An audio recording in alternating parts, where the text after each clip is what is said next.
કઈ કઈ વસ્તુઓ તમારે ફિઝિકલ જ્યોગ્રાફીમાં જોવી પડે. તો સૌથી પહેલાં અર્થ કઈ રીતે ફોર્મ થઈને પૃથ્વીનું નિર્માણ કઈ રીતે થયું એની થિયરીઝ છે. ઓકે, તો એ બધી થિયરીઝ તમારે જોવાની રહેશે. કઈ કઈ થિયરી છે? પેલી વેગનરની થિયરી છે, પછી કોન્ટિનેન્ટલ ક્રસ્ટવાળી થિયરી છે, અલગ અલગ થિયરીઝ છે. કઈ થિયરી કોણે આપી છે એટલું જોઈ લેજો. કઈ થિયરીમાં શું વસ્તુ થઈ રહી છે. ઓકે, કન્વેન્શન સેલવાળી થિયરી છે, બહુ બધી થિયરીઝ છે. હવે આની અંદર જ ચંદ્ર ફોર્મ થવામાં કઈ કઈ થિયરીઝ છે પણ એનસીઆરટીમાં લખ્યું છે. બિગ સ્પેટ થિયરીનું નામ આપ્યું છે. બરાબર, આ ઝીણી ઝીણી ફેક્ચ્યુઅલ ઇન્ફોર્મેશન છે એ કરી લેજો. ઓકે, પછી પૃથ્વી જે છે એનું નિર્માણ 3 ફેઝીસમાં થયું છે.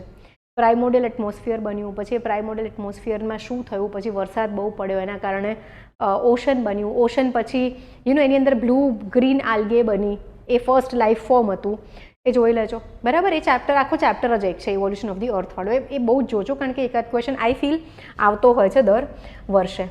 એના પછી જો આપણે જોવા જઈએ ભૂગોળની અંદર તો બહુ સિમ્પલ છે. ક્લાઇમેટોલોજી એટલે કે ભાઈ વાતાવરણ ના રિગાર્ડિંગ પણ ક્વેશ્ચન્સ આવતા હોય છે. હવે બહુ સિમ્પલ છે. What is the heat budget of the અર્થ? હવે આ ક્વેશ્ચન તમને આવડવો જ જોઈએ. કેટલી 100% જો રોશની આવે છે તો એમાંથી કેટલી લાઇટ ક્લાઉડ્સમાંથી રિફ્લેક્ટ થાય છે, કેટલી એબ્ઝોર્બ થાય છે એટમોસ્ફિયરમાં. આ 2-3 છે ને ચાર્ટ્સ આપેલા છે, એ ચાર્ટ્સ આવડવા જોઈએ અને એ વસ્તુ આવડવી જોઈએ. હવાની ડિરેક્શન્સ, વેસ્ટર્લીઝ, ઈસ્ટર્લીઝ, ITCZ, આ બધી વસ્તુઓ ખબર હોવી જોઈએ. બરાબર, પૃથ્વી એક સર્કલ છે, પછી લોન્જિટ્યુડ, લેટિટ્યુડ, આ બધું તો આવડવું જોઈએ. બધું બહુ જ બેઝિક છે. આઈ થિંક એ તો 6ઠ્ઠા-7માની એનસીઆરટીમાં છે, એટલે આઈ એમ નોટ ઇવન મેન્શનિંગ દેટ. એ તો આપણને આવડવું જ જોઈએ. ઓકે, પછી ટાઈમ ગણતા આવડવો જોઈએ. That 1 latitude is equal to 4 minutes.